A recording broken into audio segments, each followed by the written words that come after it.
আসসালামু আলাইকুম বন্ধুরা, সবাই ভালো আছেন তো? আলহামদুলিল্লাহ, আমি অনেক ভালো আছি। আমি আজকে চিকেন মশলা করব, সেজন্য আমি আগে চিকেনের পিসগুলি একটু ভালোভাবে ভেজে নিয়েছি। আর এই ভাজা এটার মধ্যে ভেজেছিলাম, আর এখানে আমি রান্না করব।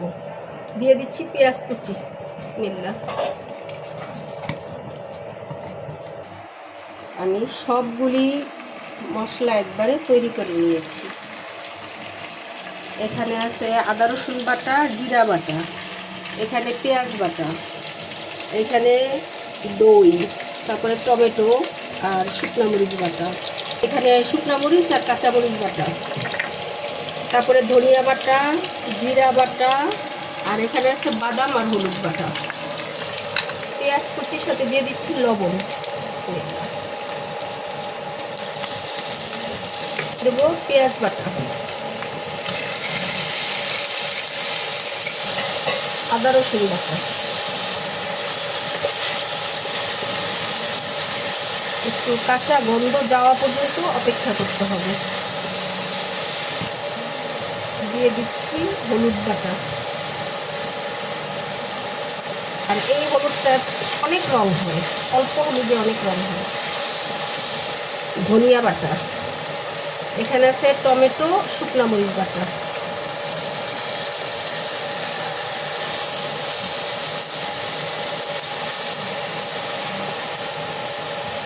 জিরা বাটা, দিচ্ছি গরম মশলা বাটা, এখানে এলাচ, দারচিনি, লবঙ্গ, তারপরে পোস্ত, আলু, জয়ফল, জয়ত্রী সব কিছু দেওয়া আছে।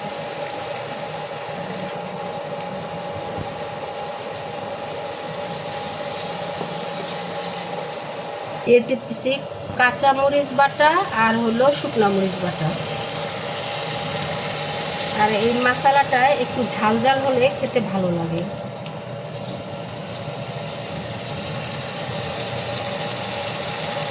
এখানে অনেক মরিচ দেওয়া হইল, টমেটোর সাথে মরিচ ছিল, আবার এখানে আমি মরিচ দিয়ে দিলাম। আর এই কাঁচা মরিচের মধ্যে অনেক ঝাল।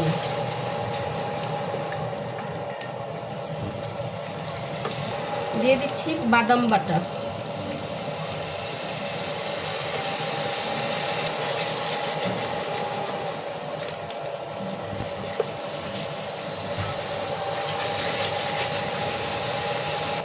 মশলাগুলো সিদ্ধ হওয়ার জন্য দিয়ে দিচ্ছি একটু পানি।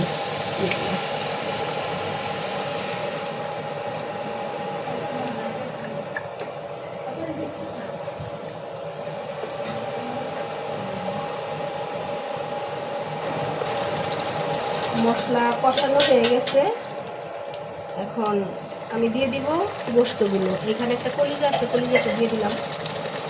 বিসমিল্লাহ।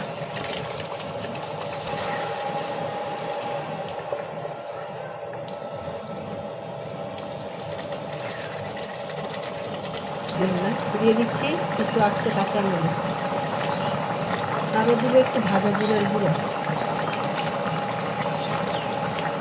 দিয়ে দিচ্ছি দই,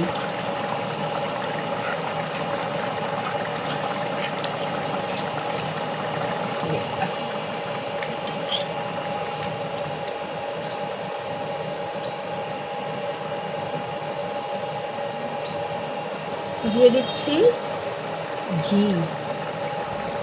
আর দুধ দেওয়ার পরে বেশি জাল দেওয়া যায় না, তাহলে নিচে ধরে যাবে। আর ঘি দিয়ে আমি একটু সামান্য নেড়েই বন্ধ করে দিব।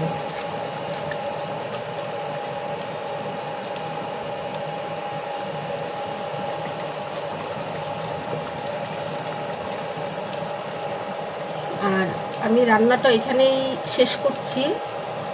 সবাই ভালো থাকেন। আল্লাহ হাফেজ।